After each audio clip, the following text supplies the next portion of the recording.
Welcome to the Tech Egg. Don't get scrambled. Enjoy the video. You're starting with a connected second monitor. Make sure the cable is secure and powered. Open Display Settings now. On Windows, go to Settings System Display. On a Mac, open Displays in System Preferences. Once the settings are visible, click Detect or drag the arrangement so you can clearly tell which thumbnail matches the external screen. Make a note of its current resolution and refresh rate. That gives you baseline numbers to change without guessing, and it prevents accidental scaling errors. With the second monitor selected, change its resolution to the display's native setting.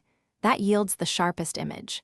If text or icons look too small, increase scaling to 125% or 150% instead of lowering resolution. Scaling preserves clarity. Next, check Advanced Display Settings to pick a supported refresh rate. Higher rates make motion smoother, but require compatible cables and GPU support. Once you change each value, apply the setting and watch for a confirmation prompt so you can revert if the screen goes blank. After applying resolution and scaling, fine-tune orientation, color profile, and night mode to match your workflow and reduce eye strain. If the monitor shows no signal or an unsupported resolution error, swap cables or ports and restart the computer, then update GPU and monitor drivers.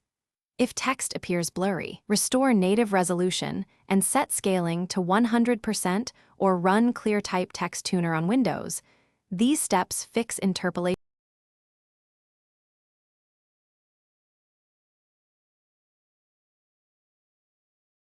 Thanks for watching. Consider subscribing if I helped unscramble your problems.